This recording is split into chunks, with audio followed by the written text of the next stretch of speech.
며칠 전 올린 뼈와 관절 건강 영상에 대해 저는 이렇게까지 많은 반응이 올 줄은 정말 예상하지 못했습니다.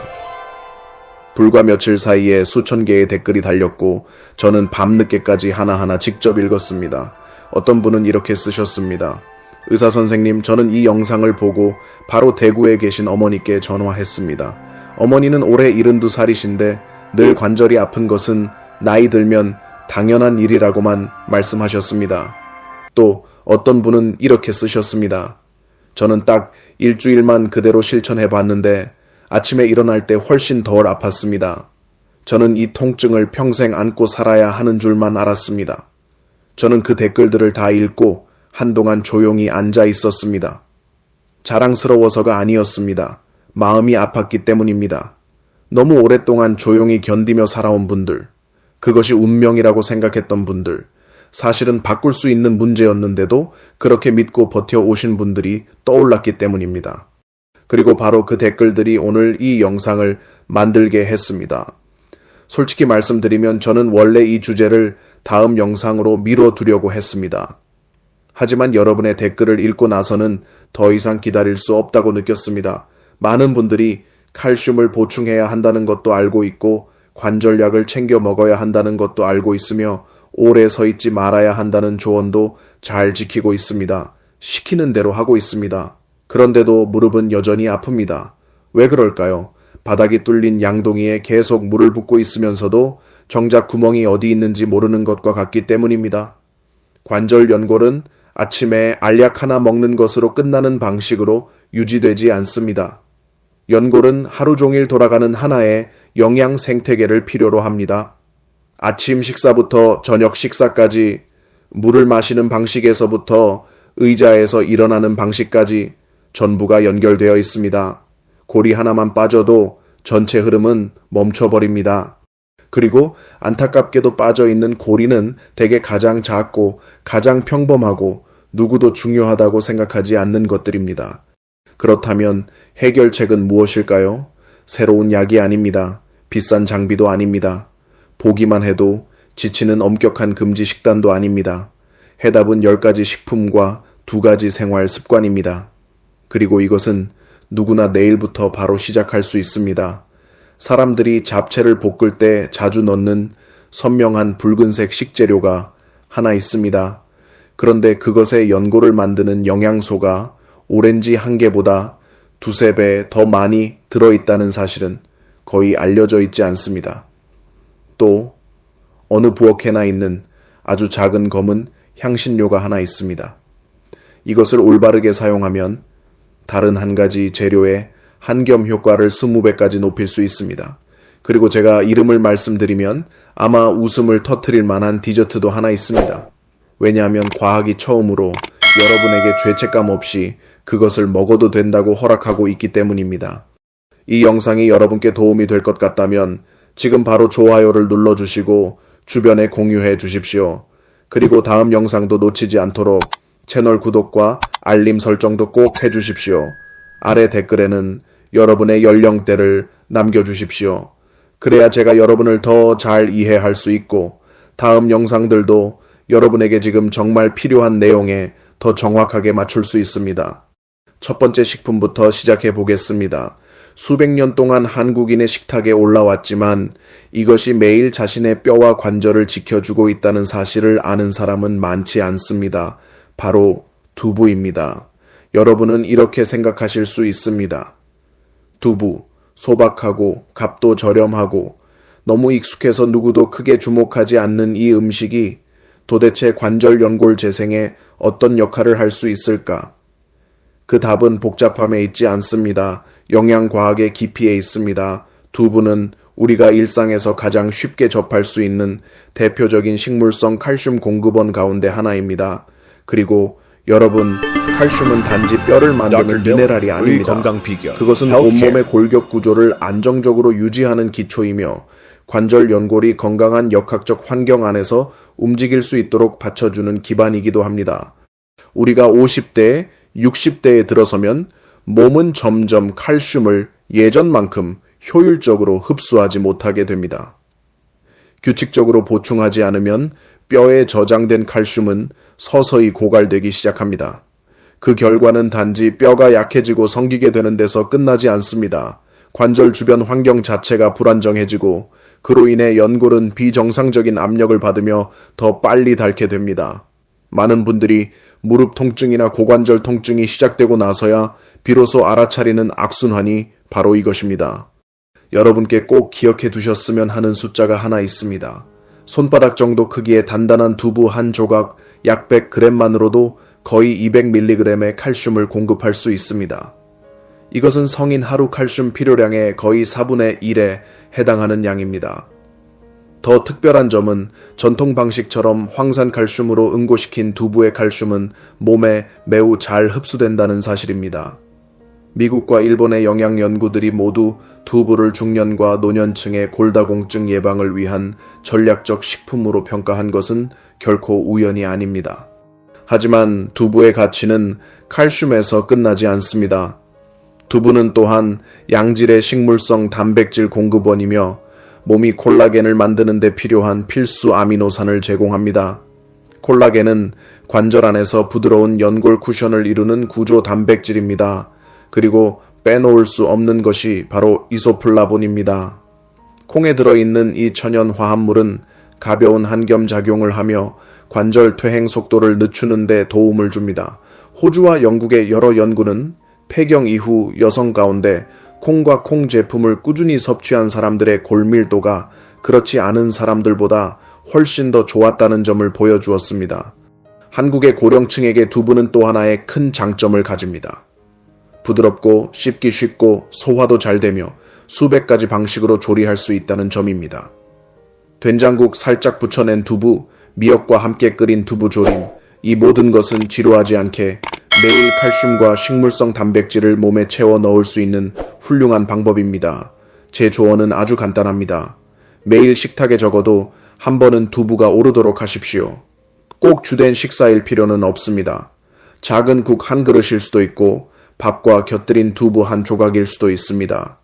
그 작은 꾸준함이 한 달, 1년, 또 그 이상 쌓이면 여러분은 분명 큰 차이를 느끼게 될 것입니다. 한 걸음 한 걸음에서 그리고 더 이상 아프지 않게 계단을 오르는 순간마다 말입니다. 두부는 이미 뼈와 관절을 위한 튼튼한 기초를 세워주었습니다. 하지만 기초를 세우는 것만으로는 충분하지 않습니다. 여러분의 관절은 매일 훨씬 더 위험한 조용한 적과 마주하고 있습니다. 그 적은 바로 염증입니다. 그리고 다음으로 말씀드릴 식품은 한국 식탁이 가진 가장 강력한 천연 한겸 무기라고 할 수 있습니다. 정어리 또는 이와 비슷한 작은 등푸른 생선에는 오메가3 계열의 필수 지방산이 매우 풍부하게 들어 있습니다. 현대 영양의학에서 오메가3은 우리가 일상식단을 통해 섭취할 수 있는 가장 강력한 천연 한겸 성분 가운데 하나로 여겨집니다. 그 작용 방식은 섬세하지만 깊습니다. 오메가3은 몸 안에서 염증을 일으키는 분자들이 만들어지는 과정에 개입하여 그것을 완전히 없애는 것이 아니라 더 건강한 수준으로 조절해줍니다. 그래서 등푸른 생선을 꾸준히 드시는 분들은 아침에 관절이 더 유연하고 뻣뻣함도 덜하다고 느끼는 경우가 많습니다. 미국에서 진행된 대규모 연구에서는 수천 명을 10년이 넘는 기간 동안 추적한 결과 기름진 생선을 자주 먹는 사람들이 그렇지 않은 사람들보다 관절염이 진행될 위험이 훨씬 낮다는 점이 확인되었습니다. 특히 주목할 점은 체중, 운동량, 가족력 같은 다른 요인을 모두 보정한 뒤에도 이 결과가 그대로 나타났다는 것입니다. 다시 말해 생선에서 얻는 오메가3은 관절 건강에 독립적이고 분명한 영향을 준다는 뜻입니다. 한국인에게 이것은 반가운 소식입니다. 작은 생선과 기름진 생선은 이미 수백 년 동안 한국 전통 식문화의 중요한 기반이었습니다. 짭짤하게 조린 정어리, 참깨를 넣어 볶은 멸치, 구운 고등어, 이런 음식들은 단지 맛있기만 한 것이 아닙니다. 현대 과학이 수십 년에 걸쳐 증명해낸 방식으로 여러분의 관절을 실제로 지켜주고 있습니다. 그런데 현대의 생활 방식 속에서 많은 고령층이 점점 생선을 덜 먹거나 오메가3이 훨씬 적은 가공식품으로 대신하는 경우가 많아지고 있습니다. 이것은 분명 걱정스러운 흐름입니다. 정어리에는 많은 사람들이 잘 보지 못하는 또 하나의 장점이 있습니다. 크기가 작고 보통 뼈째 먹기 때문에 여러분은 오메가3만 얻는 것이 아니라 생선 뼈에 들어있는 칼슘까지 함께 얻을 수 있습니다. 뼈와 관절에 이보다 더 잘 어울리는 조합은 많지 않습니다. 뼈째 먹는 작은 정어리 한 통에는 우유 한 컵에 가까운 칼슘이 들어있고 여기에 우유로는 얻을 수 없는 풍부한 오메가3까지 함께 들어있습니다. 그래서 일본과 여러 유럽 국가에서는 작은 등푸른 생선을 고령층을 위한 슈퍼푸드로 여깁니다. 저는 환자분들께 자주 이렇게 말씀드립니다. 정어리가 올라간 식사는 결코 초라한 식사가 아닙니다. 그것은 똑똑한 식사입니다. 과학이 뒤에서 받쳐주는 식사입니다. 많이 드실 필요도 없습니다. 일주일에 2번에서 3번이면 관절에 차곡차곡 쌓이는 변화를 만들기에 충분합니다. 정어리, 고등어, 멸치를 다시 매일 식탁의 제자리에 올려놓으십시오. 추억 때문만이 아니라 그것들이 사실로 여러분의 몸에 좋은 일을 하고 있기 때문입니다. 정어리 속 오메가3은 몸 안에서 염증을 조절하고 있습니다. 하지만 많은 의사들조차도 자주 이야기하지 않는 비밀이 하나 있습니다. 여러분의 부엌에는 너무나 평범해서 하찮게까지 느껴질 수 있는 향신료 하나가 있습니다. 그런데 바로 그것이 한겸 성분이 실제로 효과를 발휘할 수 있을지 없을지를 결정하는 열쇠를 쥐고 있습니다. 이것을 빼놓으면 여러분의 한겸 노력은 효과가 무려 95%까지 떨어질 수 있습니다. 제가 말하고 있는 성분은 커큐민입니다. 커큐민은 강황의 주요 활성 성분으로 오래전부터 과학적으로 한겸작용과 관절 연골 보호 효과가 있는 것으로 알려져 왔습니다. 듣기에는 아주 훌륭해 보입니다. 하지만 여기에는 큰 문제가 하나 있습니다. 커큐민은 몸에서 흡수되기가 매우 어렵습니다. 여러분이 강황을 먹거나 강황 가루를 마셔도 실제로 몸이 흡수해서 활용하는 양은 그중 아주 작은 일부에 불과합니다. 나머지는 몸 밖으로 배출됩니다. 바로 이것이 많은 분들이 강황을 먹고도 뚜렷한 효과를 느끼지 못하는 이유입니다. 그리고 바로 여기서 검은 후추가 결정적인 역할을 합니다. 검은 후추의 특유의 매운맛을 만드는 성분인 피페린은 몸이 커큐민을 흡수하는 능력을 최대 20배까지 높일 수 있습니다. 2배가 아닙니다. 5배도 아닙니다. 20배입니다. 이것은 미국과 유럽의 여러 양리학 연구에서 확인된 결과이며 왜 인도의 전통의학에서 강황을 수천 년 동안 한겸요법으로 사용할 때 항상 검은 후추와 함께 썼는지를 설명해 줍니다. 이것은 우연이 아닙니다. 음식 문화 속에 축적되어 온 지혜가 그대로 담겨 있는 것입니다. 이것이 여러분의 관절 건강에는 어떤 의미를 가질까요? 앞부분에서 말씀드렸듯이 만성염증은 관절 연골의 가장 큰 적입니다. 연골이 계속 염증 상태에 놓이면 스스로 회복할 힘을 잃고 점점 더 얇아지고 더 단단해지고 더 탄력을 잃게 됩니다. 염증을 효과적으로 조절하는 것, 특히 식습관을 통해 그렇게 하는 것은 관절 연골을 오래 지키기 위한 장기 전략입니다. 그리고 커큐민 흡수율을 놀라울 만큼 높여주는 강황과 검은 후추의 조합은 우리가 활용할 수 있는 가장 효과적인 천연 도구 가운데 하나입니다. 이 조합을 한국 식탁에 적용하는 방법은 전혀 복잡하지 않습니다. 검은 후추는 원래도 고기, 양념이나 국, 전통찜 요리에 빠지지 않는 향신료입니다.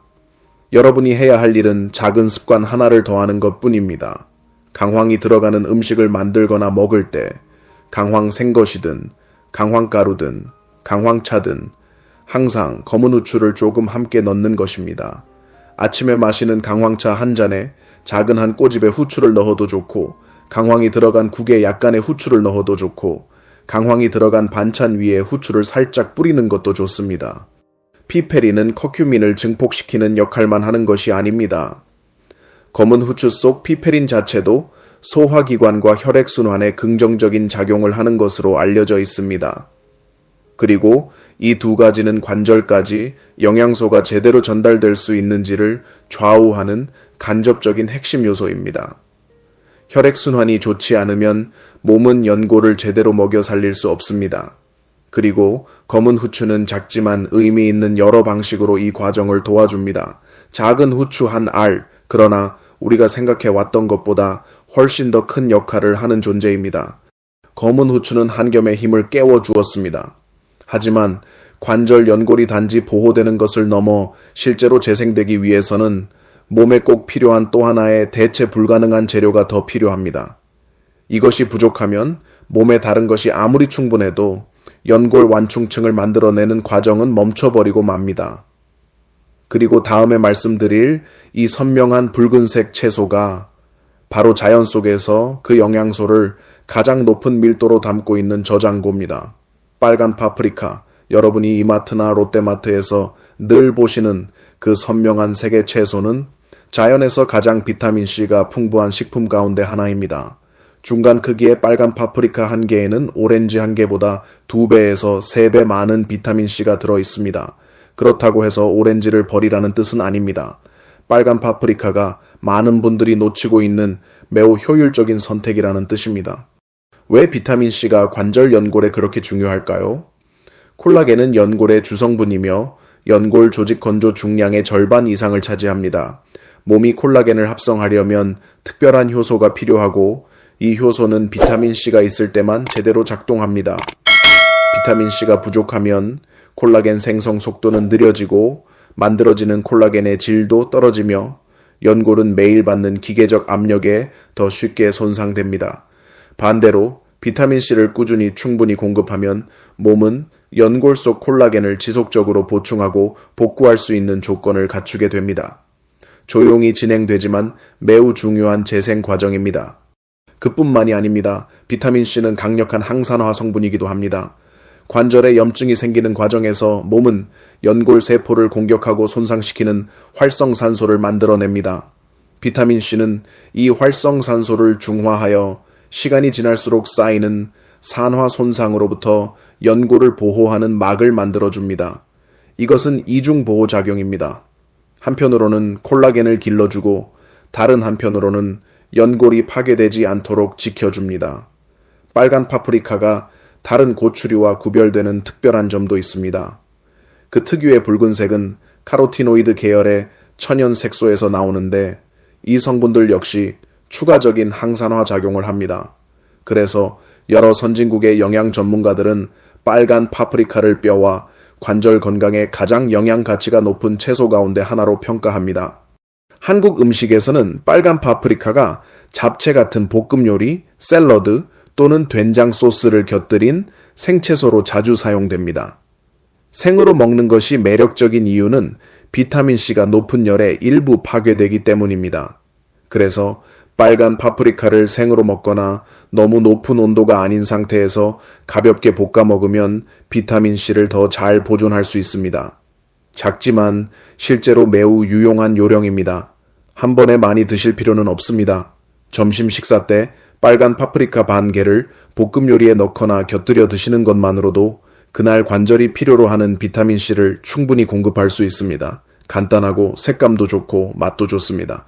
그리고 겉보기보다 훨씬 더 큰 효과를 가진 식품입니다.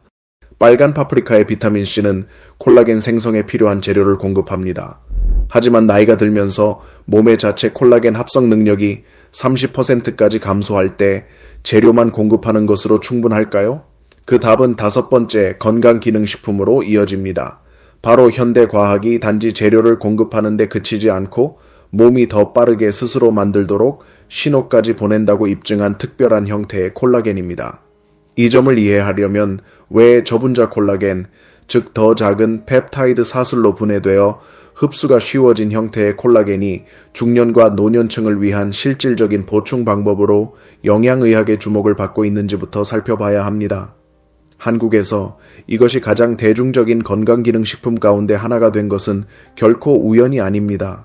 저분자 콜라겐이 일반 젤라틴 형태와 본질적으로 다른 점은 분자 크기에 있습니다. 일반 콜라겐은 분자가 너무 커서 소장에서 효율적으로 흡수되기 어렵습니다. 반면 저분자 콜라겐은 짧은 아미노산 사슬인 펩타이드 형태로 잘게 나뉘어 있어 혈액으로 들어가 관절 조직까지 이동할 수 있습니다. 독일과 일본의 연구에서는 저분자 콜라겐을 섭취한 뒤 몇 시간 안에 실제로 콜라겐 펩타이드가 관절액에서 발견된다는 점이 확인되었습니다. 이것은 몸이 단지 흡수만 하는 것이 아니라 필요한 곳까지 실제로 보내고 있다는 뜻입니다. 이 성분은 연골 재생에 필요한 재료를 직접 공급할 뿐 아니라 또 하나 중요한 작용도 합니다. 바로 연골 안의 전문 세포인 연골세포가 몸속 콜라겐을 더 많이 만들어내도록 자극하는 것입니다. 다시 말해 저분자 콜라겐은 건축 자재를 제공하는 동시에 몸에게 더 빨리 짓도록 신호까지 보내는 역할을 합니다. 이중 작용이 있기 때문에 연골이 이미 얇아지기 시작했거나 퇴행성 변화가 나타나기 시작한 사람들에게 특히 유용합니다. 한국에서는 물에 타먹는 분말형 저분자 콜라겐과 병에 담긴 액상형 제품이 이미 많은 고령층의 일상 건강 관리 습관이 되었습니다. 가장 간단한 방법은 아침에 저분자 콜라겐 분말을 따뜻한 물이나 차에 타서 마시는 것입니다. 효과를 더 높이려면 비타민C가 함께 들어가야 합니다. 예를 들어 신선한 오렌지 주스나 빨간 파프리카와 함께 섭취하는 것이 좋습니다. 비타민C는 몸 안에서 콜라겐이 합성되고 활용되는 과정에 꼭 필요한 촉진제이기 때문입니다. 중요한 점이 하나 있습니다. 저분자 콜라겐은 치료제가 아니며 이미 특정 관절 질환 진단을 받은 경우에는 기존 치료 계획을 대신할 수 없습니다. 하지만 퇴행 과정을 늦추고 연골 재생을 돕기 위한 장기적인 영양 전략이라는 관점에서 보면 이것은 현대 과학이 점점 더 분명하게 지지하고 있는 선택지입니다. 콜라겐은 계속 보충되고 다시 만들어지고 있습니다. 그런데 바로 그 순간에도 관절 안에서는 또 다른 공격이 벌어지고 있습니다. 불안정한 분자들이 방금 재생된 콜라겐층 자체를 조용히 파괴하고 있는 것입니다. 다음으로 말씀드릴 이 작은 과일은 많은 사람들이 마트에서 무심코 지나치지만 바로 그 위험한 공격을 막아낼 수 있는 가장 강력한 방어력을 품고 있습니다. 그 작은 열매 알갱이 안에는 놀라울 정도로 높은 밀도의 항산화 성분이 들어 있습니다. 크기만 더 큰 대부분의 흔한 과일들보다 훨씬 더 높은 수준입니다. 그렇다면 왜 항산화 성분이 관절 연골에 중요할까요? 이것을 이해하려면 먼저 산화 스트레스라는 과정을 알아야 합니다. 우리 몸 안에서는 특히 만성적인 가벼운 염증이 이어지고 있는 관절 안에서는 자유라디칼이라고 불리는 불안정한 분자들이 계속 만들어집니다. 이 분자들은 연골 세포를 공격하고 콜라겐 구조를 무너뜨리며 관절 퇴행 과정을 더 빠르게 밀어붙입니다. 통제되지 않은 자유라디칼이 많아질수록 연골은 더 빨리 닳아 없어집니다. 이것은 멀리 있는 이론이 아닙니다. 50세 이후 우리 대부분의 몸 안에서 매일 실제로 일어나고 있는 과정입니다. 항산화 성분은 이런 자유 라디칼이 해를 끼치기 전에 먼저 중화시키는 경비병처럼 작용합니다. 그리고 산딸기는 붉은색과 보라색을 만들어내는 강력한 천연 항산화 물질군인 안토시아닌을 풍부하게 담고 있어 자연에서 찾을 수 있는 가장 효율적인 방어 무기고 가운데 하나입니다. 미국과 영국의 연구들은 안토시아닌이 자유 라디칼을 중화할 뿐 아니라 연골 속 콜라겐을 분해하는 일부 효소의 작용까지 억제할 수 있다는 점을 보여주었습니다. 이것은 매우 직접적이고도 구체적인 보호작용입니다. 한국의 고령층에게 복분자는 오래전부터 민간요법에서 사용되어 온 토종 검은 산딸기입니다. 주로 남성 건강에 좋다고 알려져 왔지만 현대 과학은 그 효능이 훨씬 더 넓다는 점을 보여주고 있습니다. 남성과 여성 모두의 관절 건강까지 포함된다는 뜻입니다. 많은 한국 노년층이 즐겨 마시는 복분자주는 실제로 안토시아닌을 많이 함유하고 있습니다. 하지만 알코올이 함께 들어있기 때문에 그 영양학적 이점은 간과 다른 장기에 미치는 술의 부정적 영향으로 희석되고 맙니다. 그래서 복분자를 섭취하려면 술보다는 생과일로 먹거나 스무디 형태로 마시거나 말린 형태로 먹거나 당이 적은 잼 형태로 활용하는 것이 훨씬 더 좋습니다. 저는 여기서 한 가지를 특별히 강조하고 싶습니다. 산딸기에는 장 건강에 도움이 되는 식이섬유도 적지 않게 들어있고 뒤에서 더 자세히 말씀드릴 예정인 연골 재생 과정에 도움을 주는 미네랄인 마그네슘도 들어있습니다. 이 과일은 여러 방향에서 동시에 이점을 주는 식품입니다. 그래서 저는 이것을 장기적으로 관절을 보호하는 식단에서 빠질 수 없는 한 부분이라고 생각합니다. 하루에 필요한 양은 아주 단순합니다. 생과일이든 말린 것이든 하루에 작은 한 줌 대략 80g에서 100g 정도면 안토시아닌과 필요한 항산화 성분을 충분히 보충할 수 있습니다. 복잡한 준비가 전혀 필요 없을 만큼 간단합니다. 그리고 이것을 꾸준히 이어간다면 효과는 일주일이나 한 달 안에 드러나는 것이 아니라 수년 동안 더 건강하게 살고 더 유연한 관절을 유지하는 모습으로 서서히 나타나게 될 것입니다. 산딸기 속 항산화 성분은 콜라겐이 파괴되지 않도록 지켜주고 있습니다. 하지만 우리 대부분이 부족한 한 가지 미량 미네랄이 있습니다. 그리고 이것이 부족하면 콜라겐이 충분하고 비타민이 충분하고 항산화 성분도 충분하더라도 연골세포의 회복 속도는 매우 느려집니다. 다음으로 말씀드릴 이 다소 낯선 콩이 바로 그 놀라운 미네랄의 공급원입니다. 렌틸콩은 이제 건강식품 코너에서 점점 더 자주 보이기 시작하고 있습니다. 그리고 그 흐름 뒤에는 매우 설득력 있는 과학적 이유가 있습니다. 특히 뼈와 관절 건강에 관심이 있는 고령층에게 렌틸콩은 지금보다 훨씬 더 주목받아야 할 식품입니다. 관절 건강이라는 관점에서 렌틸콩의 가장 큰 강점은 눈에 띄는 아연 함량입니다. 아연은 몸이 많이 필요로 하지는 않지만 세포 회복과 재생 과정에서 매우 중요한 역할을 하는 미량 미네랄입니다. 아연은 몸속 300개가 넘는 효소의 작용에 관여하며 그 중에는 콜라겐 합성과 연골 조직 재생에 관련된 효소도 많이 포함되어 있습니다. 아연이 부족하면 몸의 콜라겐과 비타민C 같은 다른 재료가 충분하더라도 연골 복구 과정은 느려지고 비효율적으로 변합니다. 여기서 끝나지 않습니다. 렌틸콩에는 수용성 식이섬유도 풍부합니다. 이 식이섬유는 장속 유익균을 먹여 살리는 역할을 합니다. 처음에는 관절과 관계없어 보일 수 있지만 실제로는 이 연결이 많은 분들이 생각하는 것보다 훨씬 깊습니다. 지난 10여 년 동안 장과 면역계의 연결에 대한 연구는 장내 미생물 균형이 무너지면 전신 염증이 증가할 수 있고 그 안에는 관절 염증도 포함된다는 사실을 보여주었습니다. 반대로 장이 건강하고 균형 잡힌 미생물을 유지하면 면역 반응이 더 안정적으로 조절되고 그 결과 관절 속 만성 염증도 줄어들 수 있습니다. 렌틸콩의 수용성 식이섬유는 바로 그 유익균의 먹이가 됩니다. 또한 렌틸콩은 철분, 엽산, 그리고 적지 않은 양의 식물성 단백질도 제공합니다. 이 모든 성분은 전반적인 건강 유지에 기여하며 간접적으로 뼈와 관절 건강도 받쳐줍니다. 특히 나이가 들수록 고기 섭취를 줄이는 경향이 있는 분들에게 렌틸콩은 매우 훌륭한 대체 단백질 공급원이 됩니다. 한국 식사에 렌틸콩을 넣는 방법은 생활 습관을 크게 바꿀 필요가 없습니다. 잡곡밥에 파티나 검은 콩을 넣듯이 렌틸콩 한 줌을 함께 넣어 밥을 지으면 충분합니다.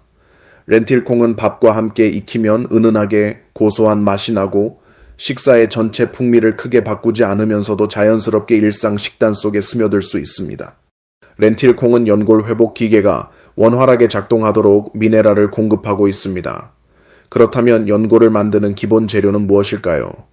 옛사람들은 동물의 뼈와 힘줄에서 그것을 뽑아내기 위해 하루 종일 끓였습니다. 그리고 현대과학은 왜 그런 전통 음식이 관절에 그렇게 좋은지 이제 막 그 이유를 설명해 내기 시작했습니다. 그 대표적인 예가 바로 뼈, 가죽, 힘줄을 오랫동안 고아 만든 묵이나 농축된 고기, 국물 같은 음식입니다. 옛사람들은 이런 재료를 하루 종일 끓여 진한 원액을 얻었습니다. 현대과학은 왜 이런 음식이 건강에 좋은지 설명해냈고 그 답은 관절 건강에 관심 있는 사람에게 매우 중요한 주제로 이어집니다. 바로 젤라틴입니다. 더 정확히 말하면 아직 가수분해되지 않은 자연 형태의 콜라겐입니다. 동물의 뼈, 가죽, 힘줄, 연골을 낮은 온도에서 오랫동안 끓이면 그 조직 안의 콜라겐은 젤라틴으로 분해됩니다. 젤라틴은 몸이 흡수하고 결합 조직, 그 중에서도 관절 연골을 재생하는 데 사용할 수 있는 적당한 크기의 단백질 사슬 혼합물입니다. 이것이 바로 전통적인 뼈 육수가 작동하는 원리입니다. 한국인들은 설렁탕, 감자탕, 해장국 같은 음식을 통해 수세기 동안 이런 형태의 식품을 먹어왔습니다. 젤라틴은 관절 연골에 특히 중요한 두 가지 아미노산을 공급합니다. 글라이신과 프롤린입니다. 이 두 성분은 콜라겐 분자의 핵심 구성 요소 가운데 하나이며 고령층의 몸은 필요한 만큼 충분히 만들어내지 못하는 경우가 많습니다. 자연 젤라틴을 통해 글라이신과 프롤린을 보충하면 몸이 연골을 다시 만들고 손상된 부분을 회복하는 데 필요한 기본 재료를 얻게 됩니다. 이 과정은 고령층에서도 여전히 이루어지지만 속도가 느리고 더 많은 도움을 필요로 합니다. 흥미로운 점은 최근 미국의 연구에서 젤라틴을 가벼운 운동 전에, 예를 들어 걷기나 가벼운 체조를 하기 20분에서 30분 전에 섭취하면 관절 부위로 가는 혈류를 늘리고 젤라틴 속 아미노산이 연골 재생에 더 잘 사용되도록 도울 수 있다는 점이 확인되었다는 것입니다. 그 원리는 이렇습니다. 신체 활동은 관절에게 흐름을 늘려주고 그 결과 젤라틴에서 나온 영양소가 가장 필요한 부위까지 더 잘 전달되도록 만듭니다. 단순하지만 놀랄 만큼 효과적인 조합입니다. 한국의 고령층에게는 이미 큰 장점이 있습니다. 자연 젤라틴이 들어있는 음식이 원래 식문화 안에 존재하기 때문입니다. 푹 고아 만든 돼지뼈 육수나 소뼈 육수, 부드럽게 익힌 힘줄 요리, 삶은 돼지 껍데기, 이런 음식들은 모두 훌륭한 자연 젤라틴 공급원입니다. 문제는 선택지가 부족한 것이 아닙니다. 인식의 문제입니다. 이런 전통 음식이 단지 맛있는 것에 그치지 않고 실제로 관절 연골을 위해 중요한 생화학적 기능까지 하고 있다는 사실을 아는 것이 중요합니다. 뼈를 오래 고아낸 육수 속 젤라틴은 연골을 만드는 단백질을 공급하고 있습니다. 하지만 재료가 충분하더라도 한 가지 미네랄이 부족하면 칼슘은 엉뚱한 곳에 쌓이고 근육은 맞지 않는 리듬으로 뻣뻣하게 수축하며 관절 전체 시스템은 축이 어긋난 채 움직이게 됩니다. 이렇게 자주 잊히는 이 미네랄은 대다수 고령층의 몸 안에서 조용히 부족해지고 있습니다. 그리고 다음으로 말씀드릴 다채로운 IP 채소가 바로 그것을 가장 간단하게 다시 보충하는 방법입니다. 그리고 근대는 붉은색, 노란색 혹은 흰색처럼 품종에 따라 줄기색이 선명하게 다른 이 잎채소는 자연이 제공하는 가장 훌륭한 식물성 마그네슘 공급원 가운데 하나입니다. 왜 마그네슘이 관절 연골에 중요할까요? 먼저 마그네슘은 단백질 합성 과정에 참여합니다. 그리고 콜라겐은 단백질이기 때문에 마그네슘은 간접적으로 연골 재생을 돕습니다. 두 번째로 마그네슘은 칼슘을 조절하는 데 중요한 역할을 합니다. 마그네슘이 부족하면 칼슘은 뼈로 제대로 들어가지 못하고 대신 연부 조직과 혈관벽처럼 원하지 않는 곳에 쌓이기 쉬워집니다. 많은 분들이 잘 모르는 영양의 역설이 바로 이것입니다. 마그네슘이 충분하지 않으면 칼슘을 보충해도 기대만큼 효과가 나타나지 않을 수 있습니다. 세 번째, 그리고 이것은 고령층에게 매우 현실적인 문제입니다. 마그네슘은 근육이 올바르게 수축하고 이완하는 데 꼭 필요한 미네랄입니다. 마그네슘 부족은 밤에 종아리에 쥐가 나는 흔한 원인 가운데 하나이며 이것은 많은 고령층이 자주 호소하는 문제입니다. 하지만 더 중요한 점은 관절 주변 근육이 잘 작동할 때, 즉 규칙적으로 수축하고 이완할 때 그 근육들이 연골에 가해지는 힘을 고르게 분산시켜준다는 사실입니다. 반대로 마그네슘이 부족하면 근육은 뻣뻣해지고 불규칙하게 움직이며 그 결과 연골의 축이 어긋난 압력이 가해져 퇴행이 더 빨라질 수 있습니다. 근대는 붉거나 노랗거나 흰 줄기를 가진 잎채소로 마그네슘뿐 아니라 비타민 K, 뼈 밀도에 중요한 성분입니다. 비타민 A, 그리고 다양한 항산화 성분까지 함께 제공합니다. 한국 식탁에서 아주 전통적인 채소는 아니지만 건강식품점과 대형 마트에서는 점점 더 자주 볼 수 있게 되었습니다. 가장 간단한 조리법은 참기름과 마늘을 넣고 가볍게 볶는 것입니다. 이 방식은 한국인의 입맛에도 잘 어울립니다. 만약 근대가 아직 익숙하지 않으시다면 시금치부터 시작해도 좋습니다. 시금치는 더 흔한 녹색 잎채소이면서 마그네슘도 풍부하게 들어 있습니다. 그리고 기회가 될 때 조금씩 근대에도 도전해 보십시오. 중요한 것은 진한 색을 가진 IP 채소를 매일 먹는 습관을 유지하는 것입니다. 단순히 배추나 연한 상추가 아니라 실제로 마그네슘과 미네랄이 풍부한 채소를 꾸준히 드셔야 합니다. 마지막 식품은 많은 분들이 놀라실 부분입니다. 그리고 아마도 가장 기다리셨던 부분일지도 모릅니다. 반가운 소식이자 하나의 허락이며 죄책감 없이 맛있고 기분 좋은 것을 즐길 수 있는 정당한 이유이기도 합니다. 다크초콜릿, 즉 카카오 함량이 70% 이상인 초콜릿은 단지 맛있는 간식이 아닙니다. 그것은 놀라울 만큼 좋은 마그네슘 공급원이며 많은 분들이 잘 모르고 있는 관절 건강상의 이점도 함께 가지고 있습니다. 먼저 마그네슘부터 이야기해 보겠습니다. 앞서 근대 부분에서 말씀드렸듯이 마그네슘은 근육, 뼈, 그리고 관절 연골 건강에 꼭 필요한 미네랄입니다. 그리고 카카오 함량이 높은 다크 초콜릿은 식품 가운데서도 매우 훌륭한 마그네슘 공급원입니다. 일반 밀크 초콜릿이나 화이트 초콜릿보다 훨씬 더 풍부합니다. 약 30g에서 40g 정도의 작은 다크 초콜릿 한 조각만으로도 성인의 하루 마그네슘 필요량의 약 15%에서 20%를 채울 수 있습니다. 결코 적은 수치가 아닙니다. 하지만 다크 초콜릿에는 마그네슘만 있는 것이 아닙니다. 여기에 플라바놀이라고 하는 특별한 항산화 성분군도 함께 들어 있습니다. 이 성분은 혈액순환을 개선하고 가벼운 수준의 염증을 줄이는데 도움을 줄 수 있습니다. 관절 부위로 가는 혈류가 좋아진다는 것은 겉으로 보이는 것보다 훨씬 더 중요합니다. 관절 연골에는 자체적인 혈관이 없기 때문에 주변 부위의 움직임과 원활한 혈액순환에 의해 관절액이 드나들면서 영양을 공급받기 때문입니다. 혈액이 더 잘 돌면 연골에 필요한 영양소도 더 충분히 전달되고 대사 과정에서 생긴 노폐물도 더 효율적으로 제거됩니다. 이것은 연골이 살아남고 회복되는 데 필요한 가장 기본적인 조건입니다. 최근 몇 년 사이 유럽에서 진행된 연구들은 다크 초콜릿을 적당한 양으로 섭취하는 것이 매일 한 통을 다 먹는 것이 아니라 식후에 작은 조각 한두 개 정도를 먹는 수준입니다. 혈압과 심혈관 건강, 그리고 전신 염증 수준에 긍정적인 영향을 줄 수 있다는 점을 보여주고 있습니다. 그리고 이 모든 요소들은 관절 건강과도 간접적으로 연결되어 있습니다. 하지만 저는 이 부분을 분명히 강조해야 합니다. 핵심은 적당한 양과 높은 카카오 함량입니다. 카카오가 적고 설탕이 많은 달콤한 밀크 초콜릿은 이런 이점을 주지 못합니다. 오히려 그 안에 높은 당분이 염증을 더 키울 수 있습니다. 여러분은 반드시 70% 이상 카카오라고 분명히 적혀 있는 제품을 골라야 합니다. 한국에서도 이런 초콜릿은 점점 더 흔해지고 있어서 대부분의 대형마트에서 어렵지 않게 찾을 수 있습니다. 이 음식은 하루를 마무리하는 작은 보상처럼 즐기기에 가장 잘 어울립니다. 저녁 식사 후 작은 조각 한두 개를 허브차 한 잔과 함께 천천히 드시면 됩니다. 이것은 만병통치약이 아닙니다. 그리고 앞서 말씀드린 모든 식품을 대신할 수 있는 것도 아닙니다.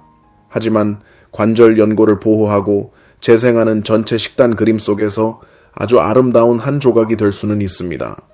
그리고 바로 그것만으로도 스스로를 돌보는 긴 여정 속에서 하루하루를 조금 더 편안하고 기분 좋게 만들어줄 수 있습니다.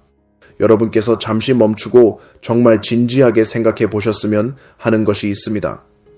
매일 아침 침대에서 발을 내딛는 순간부터 밤에 다시 누울 때까지 여러분의 두 무릎은 거의 아무도 의식하지 못하는 엄청난 압력을 견디고 있습니다. 평범하게 한 걸음을 내디딜 때마다 무릎 관절에는 체중의 3배에서 4배에 이르는 압력이 가해집니다. 계단을 오를 때는 어떨까요? 7배입니다. 쪼그려 앉아 무언가를 집을 때는 어떨까요? 최대 8배까지 올라갑니다. 그런데 여러분의 관절 양쪽 뼈 끝을 보호하는 연골층, 그 얇은 완충층의 두께는 겨우 2mm에서 4mm 정도에 불과합니다. 동전 한 개보다도 얇습니다. 그리고 뼈와는 달리 연골은 스스로를 일반적인 방식으로 먹여 살리고 회복시킬 혈관을 따로 가지고 있지 않습니다. 그렇다면 연골은 무엇으로 살아갈까요? 답은 물입니다. 더 정확히는 주성분이 물인 관절액입니다. 관절이 움직일 때 연골은 눌리면서 대사 노폐물을 밖으로 내보내고 압력이 줄어들면 다시 부풀어 오르며 영양이 풍부한 관절액을 스펀지처럼 빨아들입니다. 이것이 연골을 먹여 살리는 유일한 방식입니다. 그래서 물을 충분히 마시는 습관은 막연한 건강 조언이 아닙니다. 그것은 관절 연골이 직접적으로 요구하는 아주 구체적인 생물학적 필요입니다. 물을 충분히 마시지 않으면 관절액의 점성이 떨어집니다. 그러면 연골은 영양분을 효율적으로 빨아들이는 능력을 잃게 됩니다. 연골 표면은 더 건조해지고 탄력도 줄어들며 기계적인 압력 아래에서 더 쉽게 손상됩니다. 이것은 하루아침에 생기는 변화가 아닙니다. 하지만 오랜 세월 가벼운 만성 탈수가 이어지면 그 결과는 무릎에서 나는 딱딱거리는 소리로, 아침에 뻣뻣한 느낌으로, 계단을 오를 때 느껴지는 묵직한 통증으로 분명하게 나타나기 시작합니다. 단순하지만 실제 가치가 큰 조언을 드리겠습니다. 매일 적어도 1.5리터에서 2리터의 물을 마셔야 합니다. 하루 종일 고르게 나누어 마시고 목이 마를 때까지 기다리지 마십시오. 갈증을 느낄 때는 이미 몸이 가벼운 탈수 상태에 들어가 있기 때문입니다. 하지만 연골이 받는 압력을 결정하는 요소는 물만이 아닙니다. 체중도 매우 중요한 역할을 합니다. 연구에 따르면 체중이 1kg 늘어날 때마다 걷는 동안 무릎 관절이 받는 압력은 약 3kg에서 4kg 더 증가합니다. 즉 5kg만 증가해도 걸음을 내디딜 때마다 15kg에서 20kg의 추가 부담이 반복됩니다. 반대로 5kg에서 7kg만 줄여도 무릎 부담은 눈에 띄게 감소하고 연골 마모 속도도 늦출 수 있습니다. 완벽한 체중이 아니라 유지 가능한 범위를 만드는 것이 중요합니다. 또한 운동 전에 관절을 준비하는 습관도 필요합니다. 갑작스러운 활동은 아직 충분히 따뜻해지지 않은 연골에 미세 손상을 줄 수 있습니다. 5분에서 10분 정도 가볍게 걷거나 간단한 스트레칭만 해도 관절을 보호하는 데 도움이 됩니다. 이 영상이 도움이 되셨다면 댓글과 좋아요로 의견을 남겨주시고 가족과도 공유해 주십시오. 앞으로도 실용적인 건강 정보를 계속 받아보시려면 구독해 주시기 바랍니다. 끝까지 함께 해주셔서 감사합니다.